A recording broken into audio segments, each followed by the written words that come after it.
एक गांव की महिला समूह चलाया करती थी और उसका समूह अच्छा चलता था।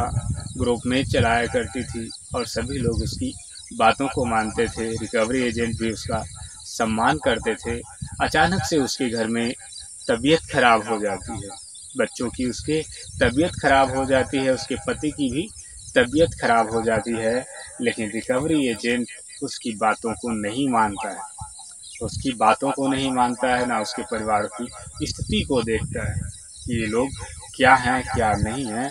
बस उसने अपनी जिद ठानी कि मुझे पैसे लाओ पैसे लाओ पैसे लाओ।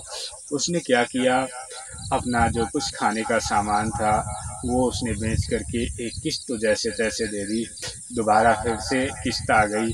अब वो बीमारी में पैसे लगाएं या उसको किस्त दें, यही नहीं उनको समझ में आ रहा था। वो गरीब इंसान काफ़ी ज़्यादा था।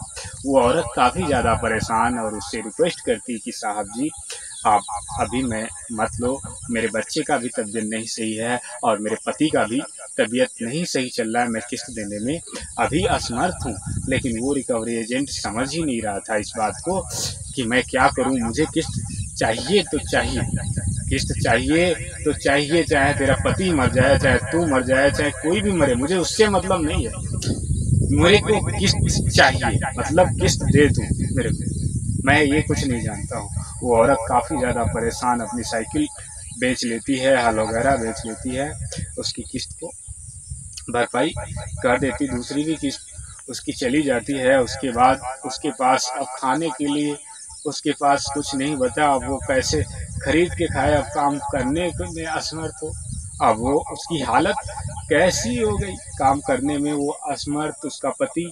अब राशन आए तो आए कहाँ से, जब पड़ोसन से मांग मांग के इधर से उधर से लाए और खाए। फिर से किस्त उसका आ गया, फिर से किस्त उसका आ गया, किस्त लेने के लिए वो आया, पैसा ला। साहब जी पैसे इस बार नहीं बन पाए हैं, क्या करे। वो औरत रोने लग गई, लेकिन वो रिकवरी एजेंट बात को नहीं समझा उसके, और उस पर दुष्कर्म किया उस औरत को। उसने रिकवरी एजेंट ने उस औरत को मारा और बोला तू मर जा, लेकिन मेरे को पैसा चाहिए तो चाहिए, पैसा चाहिए तो चाहिए। वो औरत काफ़ी ज़्यादा डर गई और उसने समझ में नहीं आ रहा था मैं क्या करूं क्या ना करूं। औरत ने अपनी धोती उठाई और कमरे में जा कर के, और छल्ला पड़ा हुआ था उसमें बांध करके, और धोती में वो लटक, कुर्सी रख के धोती को बांध करके वो लटक गई। और वो औरत झूल करके आ की जब आवाज़ आई तो उसके घर वालों ने देखा तो मम्मी उसकी लटक गई, और वो जब लटकी तो वो लड़का भागने लग गया। वो लड़का जो रिकवरी करता था, जो उस पर अत्याचार किया था, उसको मारा था, बोला था चाहे मर जा तू मेरे को पैसा दे, वो लड़का भागने लग गया। गांव वाले लोगों ने उसको पकड़ लिया और वो औरत मर गई। वो औरत मर गई, परिवार के लोग रोने लग गए, पुलिस को बुलाया जाता है और पुलिस को वो पूरी हकीकत बताते हैं कि इस रिकवरी वाले ने कैसे अत्याचार किया। साहब मैं बीमार हूँ, मेरा बच्चा बीमार है और मेरी पत्नी पैसे कहाँ से लाएगी, और इस समय तबीयत नहीं सही, मेरे घर का सारा राशन बिक गया साहब, खाने के लिए भी कुछ नहीं बचा मेरे पास, और ये लोग इतना ज़्यादा अत्याचार करते हैं।